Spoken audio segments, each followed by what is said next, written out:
113 নম্বর ওয়ার্ডে শিক্ষার পরিকাঠামোতে এসেছে উল্লেখযোগ্য উন্নয়ন। বাঁশদ্রোণী চাকদহ বিদ্যা মন্দির, এটি পশ্চিমবঙ্গ সরকার পরিচালিত কো-এডুকেশনাল মডেল স্কুল, যেখানে বাংলা ও ইংরেজি উভয় মাধ্যমেই পড়াশোনার সুযোগ রয়েছে। দাঁড়িয়ে আছি বাঁশদ্রোণী চাকদহ বিদ্যা মন্দিরের সামনে। এখন আমার সাথে আছে এই স্কুলেরই একজন শিক্ষক, তার সাথে কথা বলে জেনে নেব এই স্কুলটির ব্যাপারে। আগে এই স্কুলটা আর 5টা গড়পড়তা সরকারি স্কুলের মতোই ছিল। ভাঙাচোরা ক্লাসরুম, 2-1টা ফ্যান ঘুরছে, গরমের সময় ছাত্রদের খুব কাহিল অবস্থা, বাথরুম 2-1টা, বাথরুম করতেও খুব কষ্ট, নোংরা এসব ছিল। তো হঠাৎ 2015 সালে পশ্চিমবঙ্গ সরকারের অত্যন্ত গুরুত্বপূর্ণ মন্ত্রী মাননীয় শ্রী অরূপ বিশ্বাস মহাশয় তিনি আমাদের স্কুলে আসেন। এসেই প্রথমে চারিদিকে পরিদর্শন করেন, তারপর একটা মিটিং করেন, মিটিংয়ের মাধ্যমে ঠিক হয়। পাশাপাশি আমাদের একটা গার্লস স্কুলও ছিল একই নামে, বাঁশদ্রোণী চাকদহ বালিকা বিদ্যা মন্দির।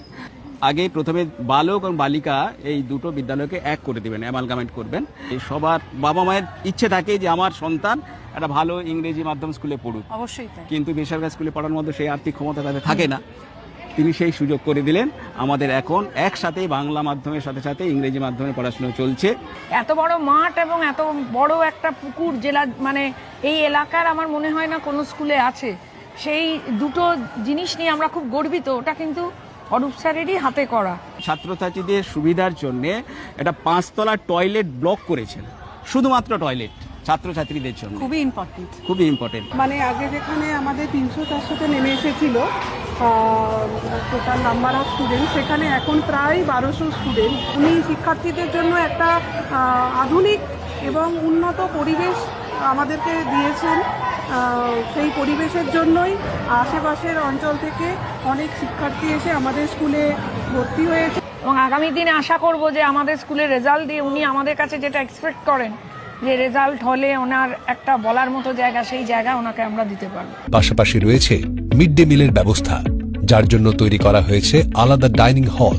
সব মিলিয়ে এই ধরনের মডেল স্কুল শিক্ষার মানচিত্রে এক গুরুত্বপূর্ণ সংযোজন। কোনো সরকারি স্কুল যে এইভাবে করা যায় তিনি না এলে কিন্তু আমরা ভাবতে পারতাম না। এখন মনে হয় পশ্চিমবঙ্গে এরকম একটা স্কুল আর কোথাও দেখতে পাওয়া যাবে না। এবং আজকে আমরা মানে গর্বের সঙ্গে বলতে পারি যে আমরা বাঁশদ্রোণী চাকদহ বিদ্যা মন্দির এইচএসে পড়াই, কারণ আমাদের মতো এত সুন্দর পরিকাঠামো আমার মনে হয় না এই এলাকার কোনো স্কুলে আছে, যা ভবিষ্যৎ প্রজন্মকে এগিয়ে নিয়ে যাওয়ার পথ তৈরি করছে। 113 নম্বর ওয়ার্ডের এই মডেল স্কুল প্রমাণ করছে, সঠিক পরিকল্পনা ও উদ্যোগ থাকলে শিক্ষা হতে পারে সমতা ও উন্নয়নের সবচেয়ে